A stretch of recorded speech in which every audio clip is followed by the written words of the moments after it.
Good afternoon, I'm Shania and this is One News Now. Davao International Airport is gearing up for the possible resumption of international commercial flights very soon. To tell us more about this, we have Jem Avancenia joining us live from Davao City. Jem, how is the LGU preparing for this? And more importantly, when can we expect flights to resume for international commercial flights?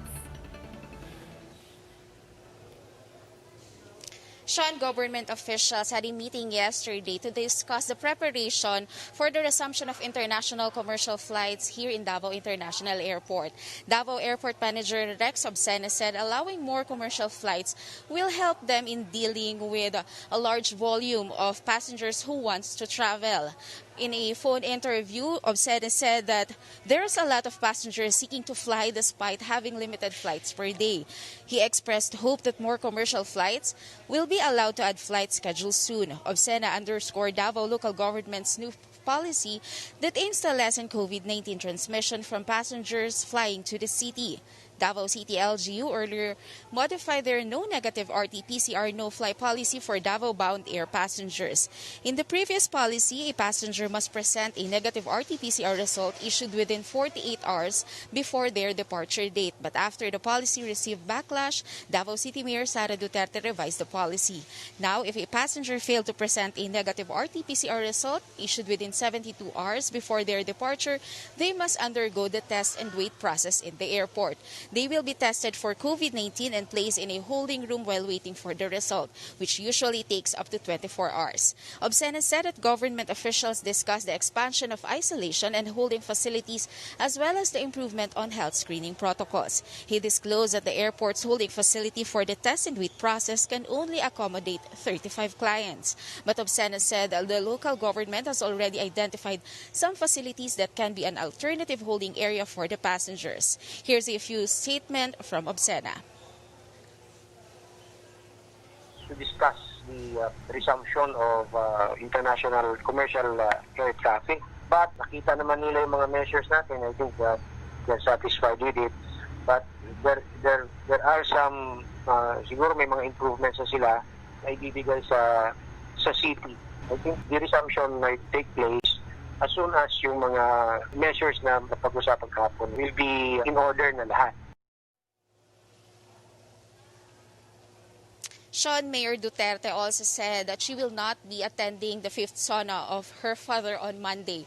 The presidential daughter said that she wants to avoid being quarantined and undergoing an RT-PCR, saying it's uncomfortable. Sean? All right, Jem. In your report, you mentioned that inbound passengers only have to wait 24 hours for test results. Does it really take only 24 hours to get RT-PCR test results? Because here in Manila, it takes a little bit longer than that.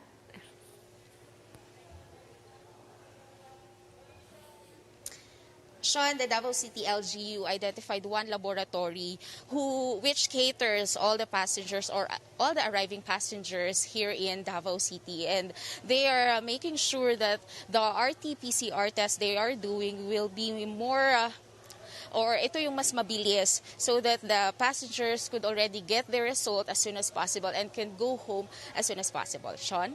And the pictures that you showed earlier while you were reporting, that was the holding area. We saw like a bunch of beds.